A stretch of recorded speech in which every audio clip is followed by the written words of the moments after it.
Bonjour et bienvenue pour cette nouvelle vidéo. Aujourd'hui je conduis la nouvelle Toyota Corolla. Vous connaissez le nom, ça fait quelques temps qu'il avait disparu du marché. Et aujourd'hui, après quelques années de Toyota Auris, on a enfin une Toyota Corolla. Donc je vous propose d'aller faire un tour, parler du design, de l'intérieur, des options, du prix, etc., etc. Et ensuite je vais vous donner mon avis personnel sur la voiture, qui sera relativement court et vous allez vite comprendre pourquoi. Ah là là, le design. Eh bien, en général, quand on pense à Toyota et quand on pense à un hybride, on se dit merde. Voilà. Faut dire ce qui est, c'est pas les voitures qui font le plus rêver. Et la Auris n'était pas une exception à cela. C'était une voiture assez banale. Elle m'a jamais vraiment parlé. C'était surtout au niveau du design. Mais ce n'est pas du tout le cas de cette nouvelle Corolla qui est sublime. Vraiment, quand vous la regardez, il n'y a pas un angle où on peut se dire ils auraient peut-être dû un peu modifier ça ou faire ci ou faire ça. Non, non, non. Honnêtement, c'est une super voiture avec surtout dans cette configuration, avec le pack stylish, avec les jantes 18 pouces, avec l'espèce de bicolore. Petit clin d'œil à Lamborghini, bien sûr. Oui, parce qu'on est dans une Toyota, c'est logique. Tout ça pour dire avec le rouge et le noir et les lignes, le design, vraiment, c'est un design agressif et élégant en même temps. C'est un design réussi, voilà. Et on pourrait se dire, bon, l'extérieur, super, mais l'intérieur, ça se passe comment? C'est la même chose, c'est très bien réussi, c'est assez épuré, c'est moderne, c'est très qualitatif, les matériaux utilisés sont de bonne qualité. Oui, vous allez trouver du plastique, oui, c'est une Toyota Corolla, ce n'est pas une série 7, ce n'est pas une Lexus LS, ce n'est pas une Mercedes S-Class. Mais pour ce que c'est, les matériaux employés et le design et l'ergonomie, génial. Voilà, assez parlé de design, le reste, vous avez des yeux, vous pouvez le constater vous-même et m'en faire part dans les commentaires, pourquoi pas. Et je vous propose de rester à l'intérieur pour parler du côté pratique de la voiture tout d'abord. Eh bien je vais vous le dire, c'est une voiture plutôt pratique, oui, c'est de la même gamme que la Volkswagen Golf ou la Focus RS, pas la Focus RS, qu'est-ce que je dis? Je dis des bêtises, la Ford Focus, pardon. Donc vous avez suffisamment de place pour 5 personnes dans l'habitacle de la voiture, quoique comme toujours la cinquième ne sera, voilà, celui qui reste au milieu, à l'arrière, c'est pas le plus chanceux, mais ça va, je crois. Ça dépend de votre taille aussi. Voilà, c'est des trucs que les journalistes aiment discuter, mais on ne sait pas. Si vous faites 1m60, ça va être super. Si vous faites 1m95, ça risque d'être un peu chaud. Voilà. À vous de voir. Pour ce qui est du coffre, il faut savoir que cette nouvelle Corolla, oui, je vais faire une liaison et vous allez comprendre tout de suite pourquoi. Et là, le moteur 2 litres, qui est le nouveau moteur, toujours hybride, mais c'est un 2 litres, plus un 1,8 litre. Vous pouvez toujours l'acheter en 1,8 litre, mais voilà. Celle-ci, c'est le 2 litres, un peu plus puissant, etc. On en parlera dans quelques minutes. Mais du coup, qu'est-ce que ça signifie? Eh bien, ils ont, vu que c'est un plus gros moteur et que la place est assez limitée, ils ont dû bouger la batterie dans le coffre. Ce qui enlève un peu du côté pratique de la voiture, mais ça reste quand même un coffre suffisant pour une citadine. Et si jamais vous devez charger des objets plus longs, plus lourds, etc., vous pouvez toujours rabaisser la banquette arrière qui s'abaisse parfaitement et du coup c'est complètement plat. Et puisqu'on est occupé à parler de l'intérieur de cette nouvelle Corolla, eh bien je vous propose de parler des options et de la technologie qui se trouvent sur cette voiture. Je vais commencer par le pire, entre guillemets, c'est le centre d'infodivertissement, donc l'écran tactile, etc., où vous avez votre musique, le GPS, etc., qui n'est pas top, dans le sens où il lag parfois, et ça c'est dommage, mais ça fait quelques temps que ça pose un problème chez Toyota. Ça reste assez simple, les couleurs, la résolution, ça va. Mais pour ce qui est du côté tactile et de la vitesse à laquelle l'écran répond à vos commandes, c'est pas encore ça. Et puis le reste, vous êtes servi, il y a de quoi faire, vous avez des sièges en cuir, vraiment souple, vraiment très confortable, avec un bon cuir qui se retrouve un peu partout dans la voiture, que ce soit sur le volant, que ce soit sur le tableau de bord, donc ça fait vraiment plaisir.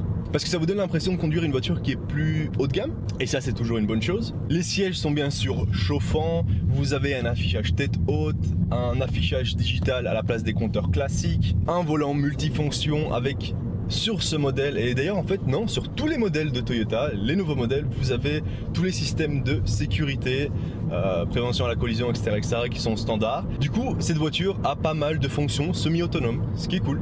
Elle bénéficie également du pack aide stationnement avec la caméra, les détecteurs 360, détecteurs d'angle mort, donc toutes ces petites options qui, une à une, si on les additionne, eh bien ça fait un gros paquet. Et enfin le petit bouton du parking autonome, donc la voiture peut se garer toute seule, plus ou moins. En gros, elle va s'occuper du volant et vous vous occupez d'un peu accélérer, c'est tout. Et elle va faire le reste. Personnellement, je suis pas un grand fan de ce genre d'équipement parce que je sais garer ma voiture tout seul. Mais voilà, ça peut être utile peut-être, je ne sais pas. Mais il est là. Et je me devais de le mentionner. Je crois qu'au niveau option, on a compris, on est bien gâté par Toyota. Mais qu'en est-il des caractéristiques du moteur et de ces petits chiffres qui parfois me font faire des cauchemars la nuit? Eh bien ce modèle est très intéressant parce que comme je vous l'ai dit tout à l'heure, il bénéficie du nouveau moteur qui est le 2 litres. Ça reste un hybride, donc c'est le même principe, ça reste la même boîte de vitesse, la ECVT, mais avec le 1.8 avant vous aviez quoi? 120 chevaux, c'était 0 à 100 en 11 secondes, voilà, c'était pas une voiture très performante, c'était très économique et ça s'arrêtait là. Sur celle-ci par contre on est plutôt aux alentours de 180 chevaux, de 200 Nm de couple et un 0 à 100 en moins de 8 secondes. Ça fait une grosse différence quand même, on est à plus de 3 secondes de différence. Et là vous êtes probablement en train de vous dire, ah mais avec un moteur de 2 litres, avec 180 chevaux, elle va consommer plus. À vrai dire, pas vraiment, non. Moi sur mon test, et vous savez maintenant je suppose, je conduis pas ces voitures de la manière la plus écologique, économique possible. Je les roule normalement, voilà. Sur l'autoroute je vais être à 120, 130, ça dépend des autoroutes, ça dépend du pays dans lequel je me situe. Et bien sûr des limites légales, hein, bien sûr. Et en ville, je vais rouler normalement, je vais pas juste un tout petit peu toucher la pédale d'accélération pour être sûr d'avoir la conso la plus faible pour faire plaisir à je sais pas qui. Parce qu'au final, ça ne représente pas la réalité. Et du coup, moi, je suis à 5,5 litres au 100. Et pour vous donner un autre ordre de grandeur, j'ai fait pour l'instant près de 700 km, plus dans les environs de 650 km avec la voiture, sur un plein qui n'est toujours pas fini. On est en dessous d'un quart de réservoir plus ou moins et j'ai fait pas mal de villes. On est environ à cette fois-ci presque 50-50 niveau ville autoroute et j'étais à 5.5, ce qui est plutôt pas mal, on est d'accord. Et je suis vraiment pas convaincu que le 1,8 litre soit vraiment plus économique. Si je me devais de choisir un moteur, ce serait pour moi sans l'ombre d'un doute le 2 litres hybride. Enfin, j'ai envie de finir sur mon impression d'ici, voilà, devant le volant, je la conduis, qu'est-ce que j'en pense? Eh bien, j'ai été très étonné par le fait que cette voiture tient extrêmement bien la route. Mais vraiment extrêmement bien la route. Parce que, voilà, c'est pas la voiture la plus rapide, mais maintenant elle a de quoi faire avec le nouveau moteur. Et du coup, je me suis demandé, est-ce que ça pouvait être une voiture fun? Et oui, elle peut être une voiture fun, elle tient vraiment très bien la route. Je sais que les ingénieurs ont travaillé sur le châssis, et ben c'est un succès. Et on peut se dire, du coup elle est plus rigide. Oui, elle est plus rigide quand vous êtes en conduite sportive, mais quand vous conduisez en ville, etc., elle est 10 fois plus confortable.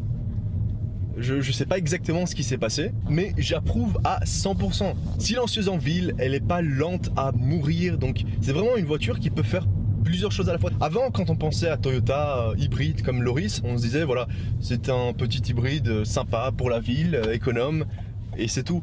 Non, pas sur la nouvelle Corolla. Là, il y a de quoi faire, on peut s'amuser avec, elle est vraiment confortable, elle a toutes les nouvelles technologies, et avec le nouveau design, eh bien, elle attire les regards. Bon, c'est pas une Ferrari non plus, mais les gens apprécient la voiture. J'ai pu le constater en la conduisant, donc ça fait toujours plaisir.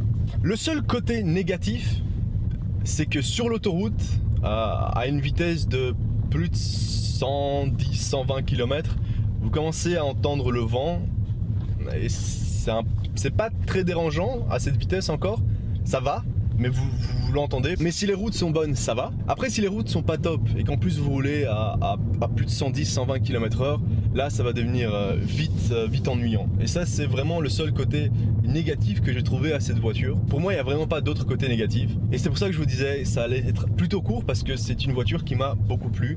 C'est une super voiture daily. C'est une super voiture au niveau design, elle a plein d'options, la finition à l'intérieur elle est super, elle consomme rien du tout, voilà. pour ce que c'est, elle consomme vraiment rien du tout. Elle tient bien la route, donc c'est vraiment beaucoup de positifs et de petits négatifs. Donc le système d'infodivertissement et le vent si vous roulez un peu vite sur l'autoroute.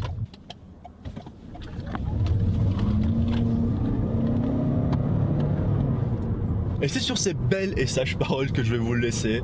J'espère que cette vidéo vous a plu et j'espère qu'elle vous a été utile et qu'elle vous a un peu informé sur la nouvelle Corolla. Et si vous avez d'autres questions, n'hésitez pas, vraiment n'hésitez pas à laisser un commentaire. Je répondrai à tous vos commentaires.